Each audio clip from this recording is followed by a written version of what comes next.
Hi everyone, সকাল সকাল ঘুম থেকে উঠে ফ্রেশ হয়ে চলে যাচ্ছি সাবদি। সাবদি যাওয়ার কোনো প্ল্যান ছিল না, বাট হুট করে সব প্ল্যান করে ফেললো।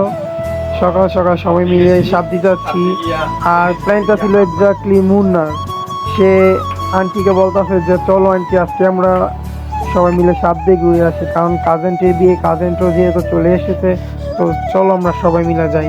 তো বোন, আমি, আন্টি অ্যান্ড মুন্না আমরা সবাই মিলে চলে গেলাম এখানে। যাওয়ার পরে ছবি তোলা শেষ করলাম, ভিতরে ঢুকলাম। ভিতরে ঢুকে মেকআপ সুন্দরীর জন্য আমাদের অনেকটা লেট হয়েছে আসার সময়।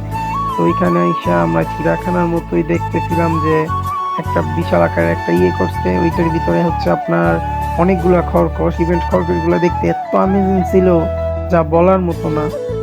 আর এখানে আপনারা না আসলে বুঝতে পারবেন না, ও মাই গড এখানে কি হচ্ছে, এইসব আপনারা একটু বুঝতে পারবেন না।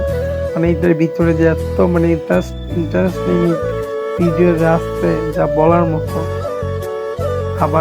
আবার মনে করেন, ও মাই গড, সরি এখানে ভুল হয়েছে, ও মাই গড সুইমিং পুল। আবার এই সুইমিং পুলের নাম ছিলাম নাইমা, মনে করেন অনেক গোসল করার চেষ্টা করছি কিন্তু করতে পারিনি এটা। পরে আর কিছু করার নাই, দেন ওইখান থেকে আবার বের হয়ে গেছি গা। এইখানে লেখা আছে 500 টাকা জরিমানা যদি ফুল কেউ ছিঁড়ে। আমি কি করলাম, না জেনে সিরা ফেলছি, সিরার পরে দিয়ে লিখা।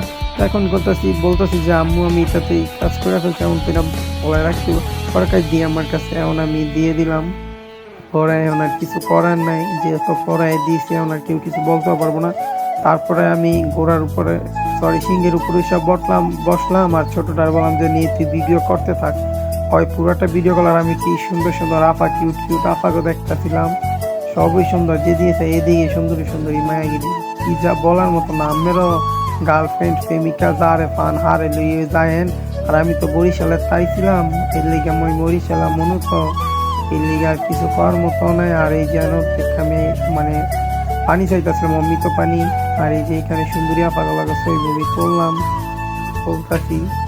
তারপরে কাজিনদের সাথে ছবি তোলার পরে সুন্দর একটা ঘুরানি দিলাম।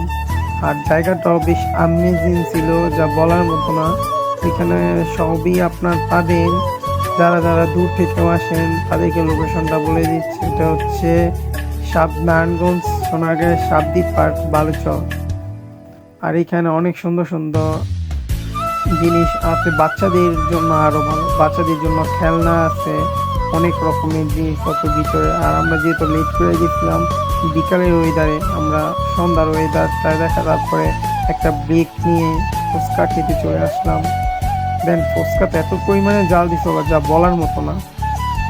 তারপরে এই যে আমরা সন্ধ্যার কাছাকাছি চলে আসলাম ভিউটা দেখার জন্য।